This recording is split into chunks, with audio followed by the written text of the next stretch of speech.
Hey everybody, welcome back to Fire Emblem Echoes, Shadows of Valentia.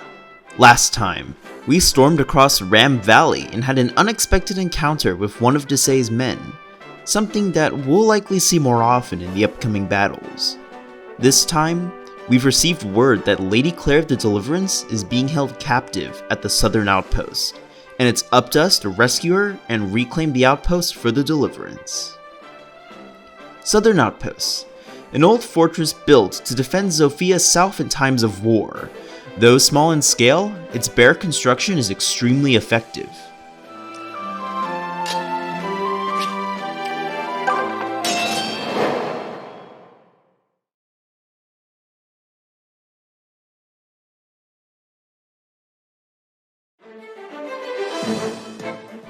No exposition this time. We're jumping straight into battle preparations. Starting off with the opposing army, we have a new enemy type, soldiers. Boasting high HP, attack, and defense, soldiers trade their magical bulk in exchange for better combat against physical units. As such, Alm, Lukas, and your villager mercenary may not accomplish much in this mission, but their high speed does let them have favorable matchups against the soldiers, with the exception of Lukas, who won't be able to double anybody without a speed level up. But that won't be an issue, because Gray and Tobin will be the main ones to dish out large amounts of damage with their magic. Speaking of which, magic is an extremely vital asset if you want to clear this map without too many headaches. The three enemies I've tagged do not move or leave their respective boxes until a unit is within their range, which means you either have to send a unit all the way around the walls to approach them, or attack them at range. I think you know which method I'm employing.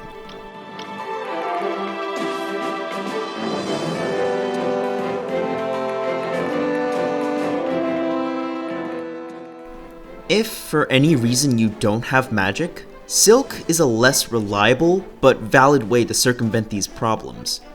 Unfortunately, her low bulk doesn't let her survive more than one round of combat against most of the enemies, so you may have to send a unit around regardless.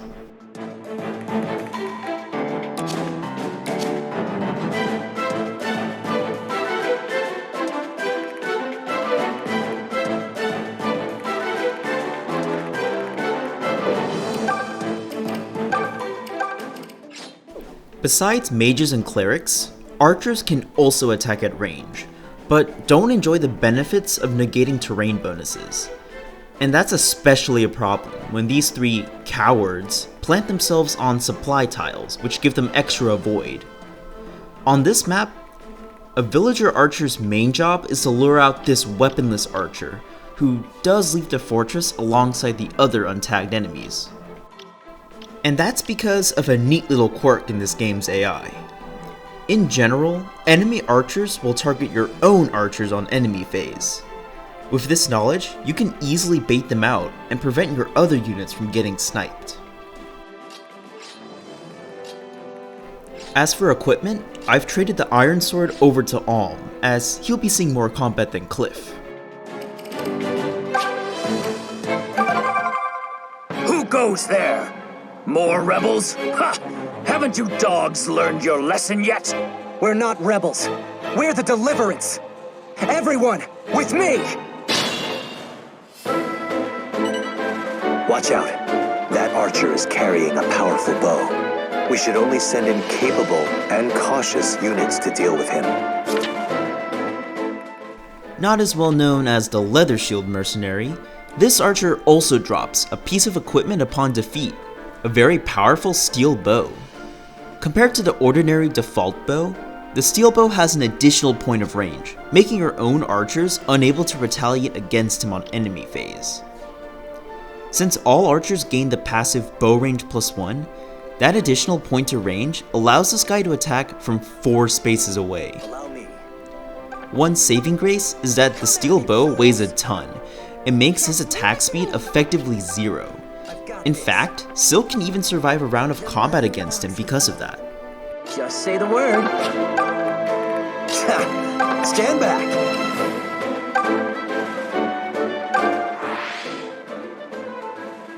Hey, Kliff, what's new? Are you kidding? I thought I told you. Yeah, no small talk. Guess I forgot. Or else you're doing it on purpose to get under my skin. I really can't stand when you do that. Yeesh. Do you want to talk about it? Maybe need a hug?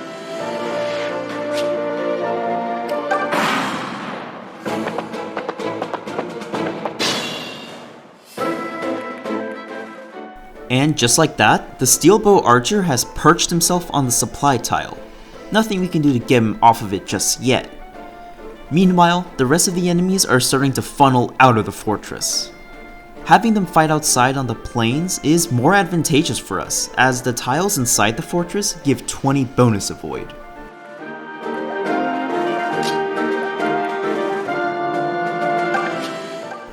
In order to evenly distribute all my experience, I don't want to just send off Tobin and have him wreak house against all these soldiers, even though he very well could without any issues.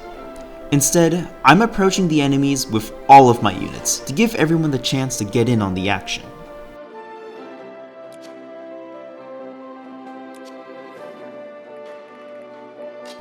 Faye moves in next to Alm. Since she has the lowest speed, the level 3 archer will target her, as he can maximize his damage output by doubling. However, I don't see this as an issue. None of my units can counter the archer anyways, so it's best to just lure him in as close as possible to my own units so I can finish him off next turn. On top of that, I can build support points between her, Alm, and Silk. Although it may be scary to put your units in danger, treating HP as a resource to use can potentially help with manipulating AI movement to your advantage.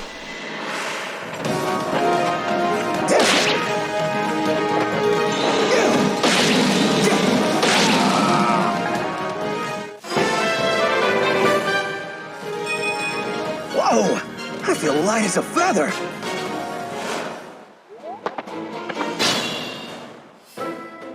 Now, it's our turn. Since there's a supply tile in the fortress, the weakened enemies will start retreating if we're not fast enough.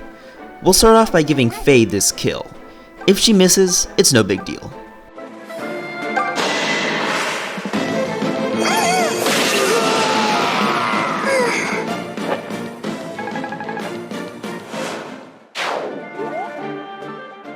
Next up, we'll take care of the archer.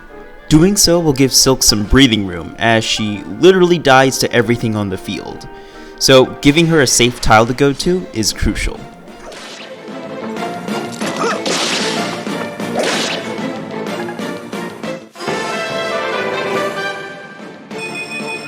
I feel light on my feet today.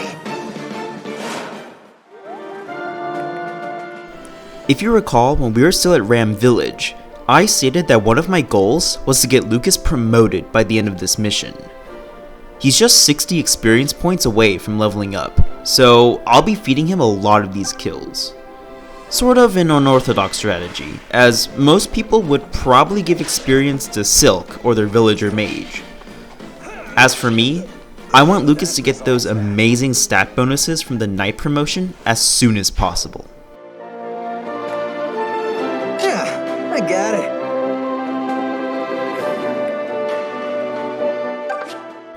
Before Tobin attacks, he trades items with Alm. While Tobin himself doesn't benefit from wielding the iron sword, he can later trade it to Kliff when it's his turn to attack. Right now, Alm has no need for the sword, so we can swap it around to someone who can give it some use.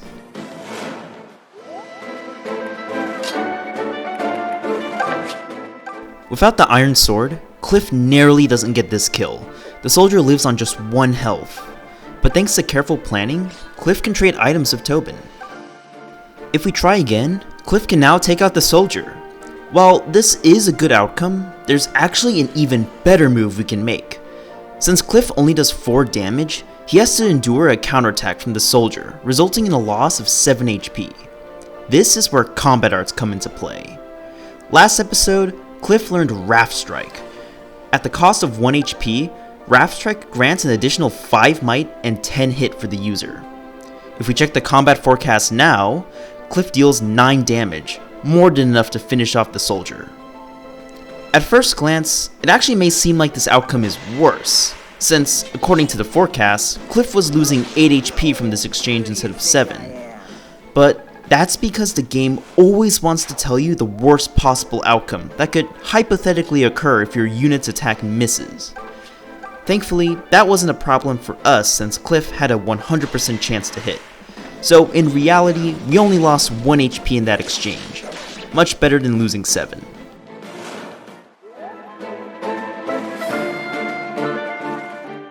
To wrap up our turn, Silk can either run to a safe spot or finish off the remaining soldier.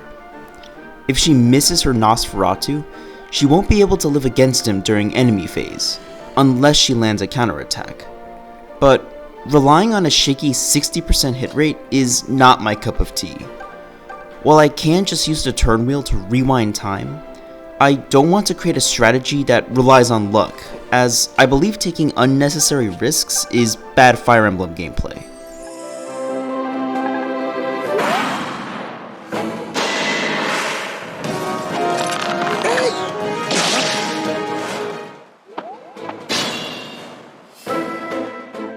So, a couple of things happen during that enemy phase. For starters, the weakened soldier is beginning to retreat, and a new soldier has joined the fray. Tobin will go ahead and take care of him.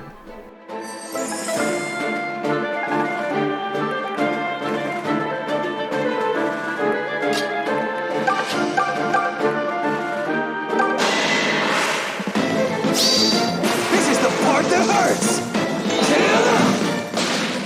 Wow, I can't seem to catch a break with these criticals. But this time, it actually helps us more than it hurts. Tobin killing that soldier gives one of our units an extra action. Initially, Lukas is going to finish him off, and Gray would head eastwards to attack the immobile soldier. But instead, it's actually better for me if Gray started to chip away at the archer, as he can double him, unlike the soldier.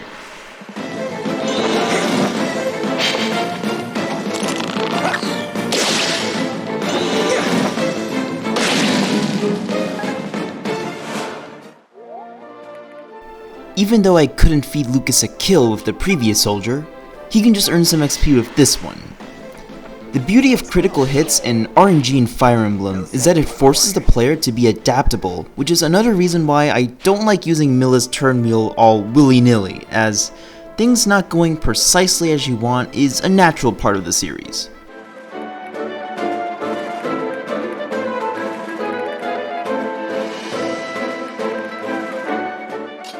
Anyways, with the surrounding enemies taken care of, we can now lure out the boss unit on this map. Alm goes ahead and moves forward to get him off of his supply tile.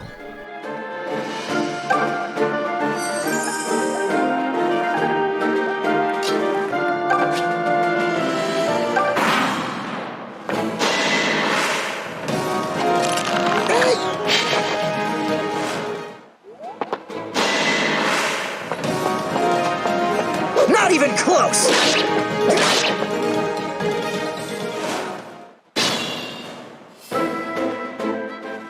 Now that the soldier has left his supply tile, we can bait him out once more so that Lukas can get the finishing blow and level up. Meanwhile, Tobin and Gray will take care of the isolated enemies with their ranged attacks. You and me! Done! That's how it's done!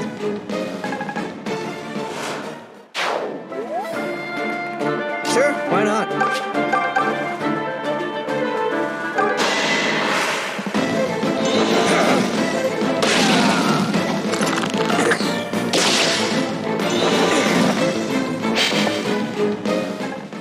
That hurts. I really needed Gray to land that final fire spell on the archer, as he's the one who's supposed to weaken the boss unit for Lukas. And it has to be Gray for this job, as Tobin is too fast and actually doubles the soldier, killing him in just one round. But now, Gray has to spend another turn attacking the archer. I'll need to find another way to deal enough damage for Lukas to land the final hit.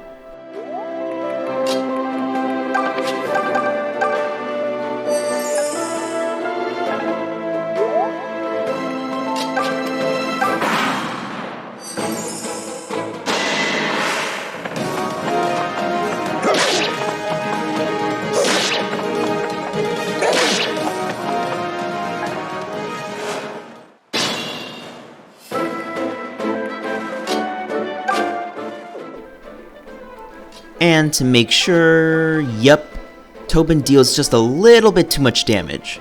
Unfortunate, but like I said, Fire Emblem is all about adapting. And adapt we shall. I go ahead and check all the damage numbers on our units, and see if it's even possible for us to kill the soldier with Lukas on this turn. Of course, one move for certain is for Gray to finally kill this pesky archer who's been annoying us for the past few turns. Damn, I'm good.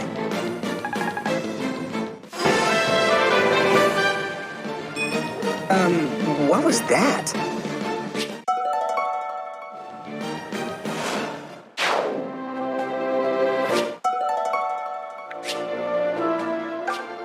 And now, we can turn our attention to the last soldier. He has 21 HP left, and Lukas deals 4 damage, so we need to find some way to deal between 17 and 20 HP for Lukas to land the finishing blow. If Kliff and Alm attack with their current equipment, they deal a total of 12 damage, which is not enough for Lukas to pick up the kill.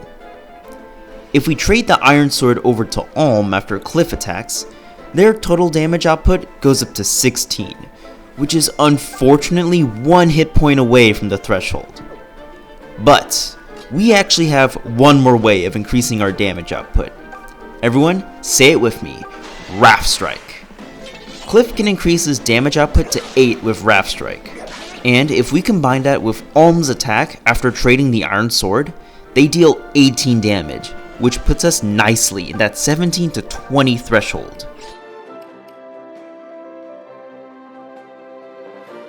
Just for kicks, I test if Faye can land this Nosferatu.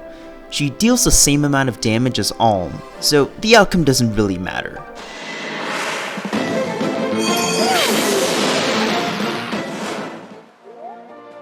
And that's why you can't rely on 60% hit rates. But it's no problem. We'll just go ahead and continue with the plan we laid out.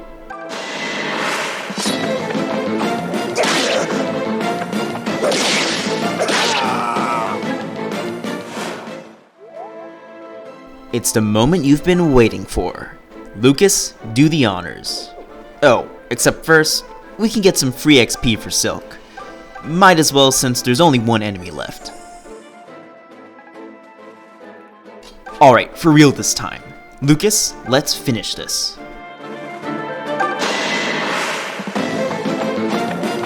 Well...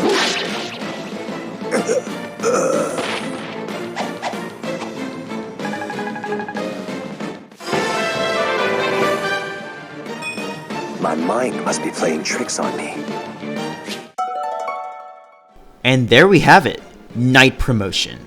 This is going to help Lukas springboard to incredible strengths. A victory is still a victory.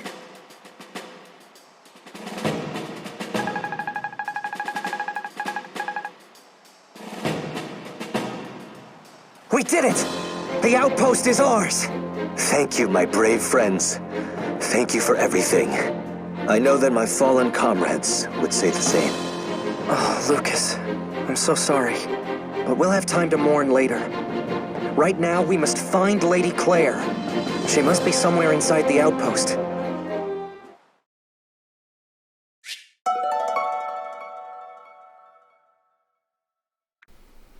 Screw Lady Clair, let's just keep moving forward. She'll be fine on her own, right?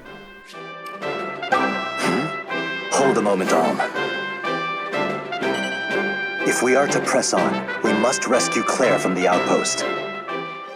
Oh, alright, fine, Lukas. I guess we can save Lady Clair. Who knows, there might be some valuable stuff lying around the outpost.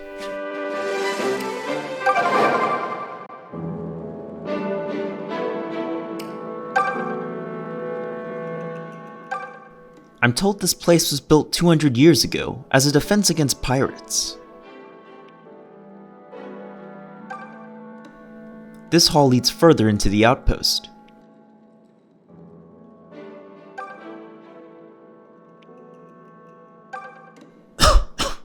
Gods, there's more dust and air in here.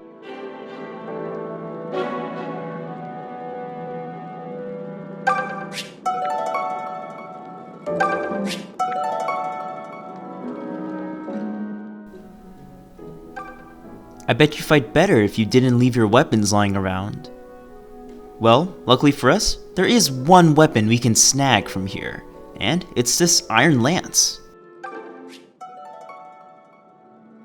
Much like its sword counterpart, the Iron Lance is a lightweight weapon with high accuracy and low might, making it an excellent choice for pretty much any lance-wielding class. Unlike mercenaries, cavaliers and soldiers don't benefit from high base speed, so they really appreciate the Iron Lance's zero weight. On the topic of combat arts, the Iron Lance has hit and run and longa arc. The former acts as a somewhat bootleg windsweep, granting 30 avoid and a decent amount of hit and might. Unfortunately, hit and run does not have the same movement utility as it does in Three Houses, and the mobile game, Fire Emblem Heroes. So make sure you don't accidentally use the combat art, expecting your unit to move back one space. The next combat art, Longa Arc, is essentially another bootleg windsweep, only this time it actually does prevent counterattacks. Well, only against melee units. Ranged enemies such as archers or spellcasters can still fight back. So what does it do? Well, Longa Arc transforms the Iron Lance into a javelin, and lets the wielder attack from 2 spaces away, which can be pretty useful if you want to attack over a wall, or, like Windsweep, avoid a counterattack. However, one thing to always keep in mind when using combat arts is that they take away your ability to make follow-up attacks, no matter how fast your unit is. This takes a lot away from Longa Arc's utility. You're trading a lot of damage output for a ranged attack, which sounds good on surface, until you realize your unit could just kill the enemy outright by attacking normally.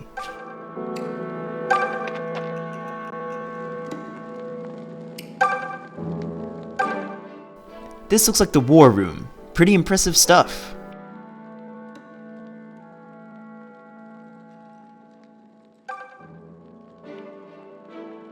Here we can pick up a rusted sword, and in the previous room we got a rusted shield. Right now these are pretty worthless, but once we have access to forging, these weapons can be repurposed.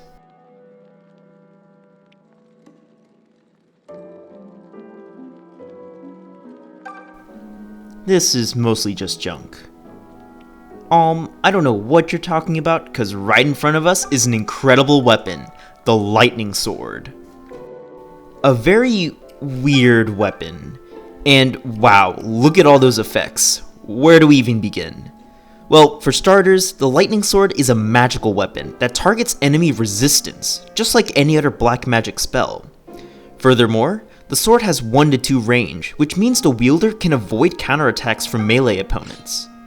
But the thing that might be catching your eye the most is at 15 might. But don't get too excited. The Lightning Sword has a strange property where it nullifies the wielder's attack stat and replaces it with the weapon's own might. Basically, whoever has the Lightning Sword will have 15 base attack no matter what. Whether your unit has lower or higher than 15 attack, it will get nullified. For now, this is pretty incredible, as Alm and your villager mercenary most likely don't have above 15 attack. Later on, when enemies have higher resistance and our own units get stronger, the Lightning Sword may fall off a bit, but for the entirety of Act 1 and a good portion of Act 3, the Lightning Sword is an extremely useful tool in our arsenal, and I highly suggest giving it to your villager mercenary.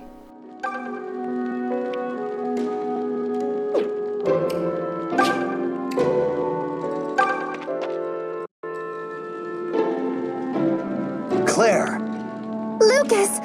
You came to rescue me! Why, how simply gallant of you! Now extricate me from this filthy and unseemly cage at once! Ma'am, yes ma'am. Let's look for that key, and I can't imagine how rotten all this food is.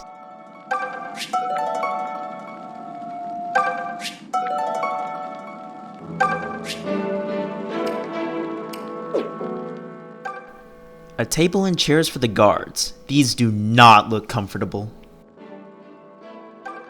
Glad I don't have to spend any time in here.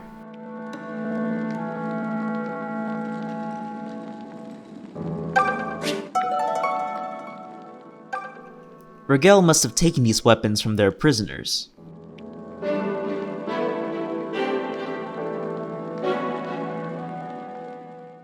Alright, that's enough dawdling. Let's free Lady Clair. That should do it. You there. The boy will offer a lady his hand. Who, me? Oh, sorry. Very good. I say, it does feel good to move about again. I thought I might never emerge from that disgusting pigsty. You have my thanks. This is Alm. He recently joined us in the Deliverance. Oh! Well, how simply lovely. Welcome! I am Claire. The young man may address me as Lady Clair or Milady. It's a pleasure to meet you, milady. So, from where do you hail, Alm? I hail from a little place called Ram Village. A village? You don't say! That's one of those places with all the cows and the barns and the fields, yes? Yeah. Something like that. My word! I hardly ever speak with villagers. What is it like to chase cows every day? I wager they bite, the nasty creatures. And yet you aren't smothered in manure. This is not what I pictured. Right. Claire, perhaps you should consider Alm's feelings in regards to his home. His... Huh? Oh dear, have I done it again? It's as Kliff constantly reminds me. The Deliverance is not like the Knights of Sophia. Not every soldier in our ranks is noble, but we must treat them all as equals. The peasant must forgive his lady for this gauche breach of etiquette. It's all right. The peasant, whose name is Alm, will get over it. Oh, Alm, I can see you are truly kind. Might I ask you more about your village later? I'm ever so curious. Of course. Splendid! I've always wanted to know more about cows and pigs and such. Yes, they're amazing creatures.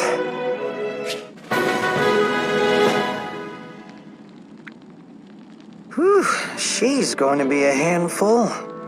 Yeah, that's what I'm hoping. Hey, what are you scheming? What? Nothing.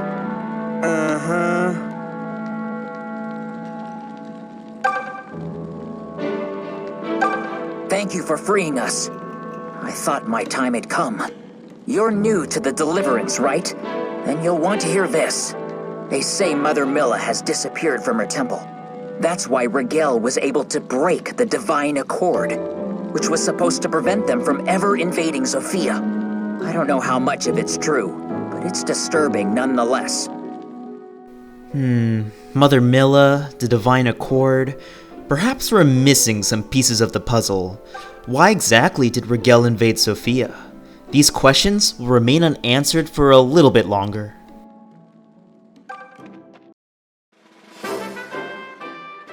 Before we end off today's video, there are a couple of things I want to do. If you recall, Lukas is now able to promote, so we're heading back to the Thieves' Shrine. I'll see you guys there.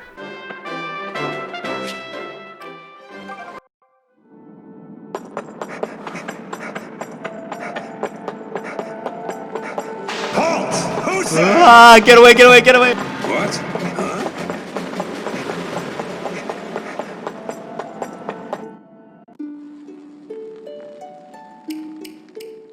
Well, here we are, back at the Milla Shrine. Most players probably don't have Lukas ready to promote this early, but I think the investment is worth it.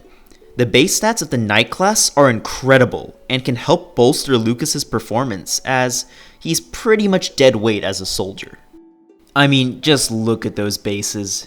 Anyways, the Knight, a unit with tough defenses who makes a good shield.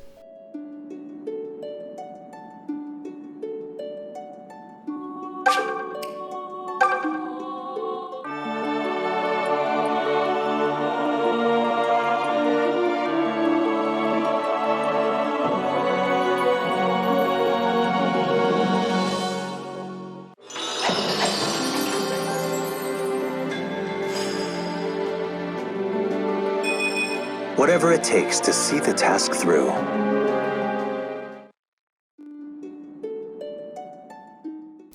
Cool. Now, on to the other topic I want to discuss.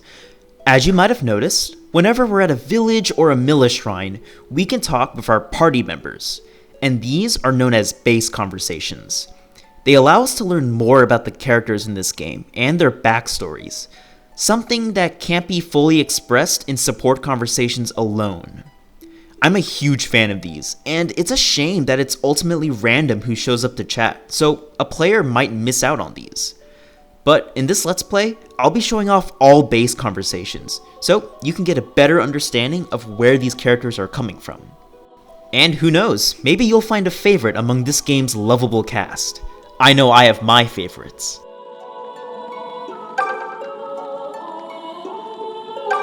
Are you used to all this fighting yet, Olm? You always were braver than me. I remember when we were children, and those knaves cornered us in the woods. You came to our rescue like a knight in shining armor. Look at you, you're blushing. But it's true. You've always been my knight, you know? Then and now.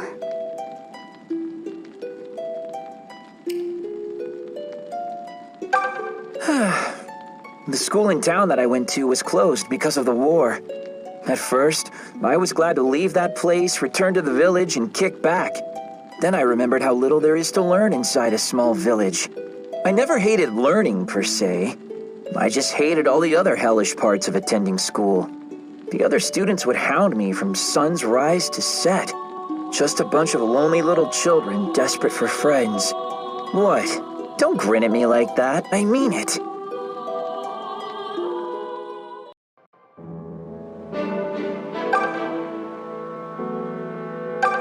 Home! How are you, buddy? Me? Well, let's just say I'm figuring things out.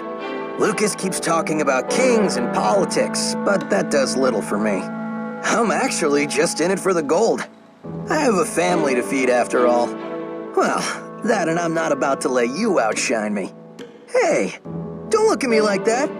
You don't know what you're up against.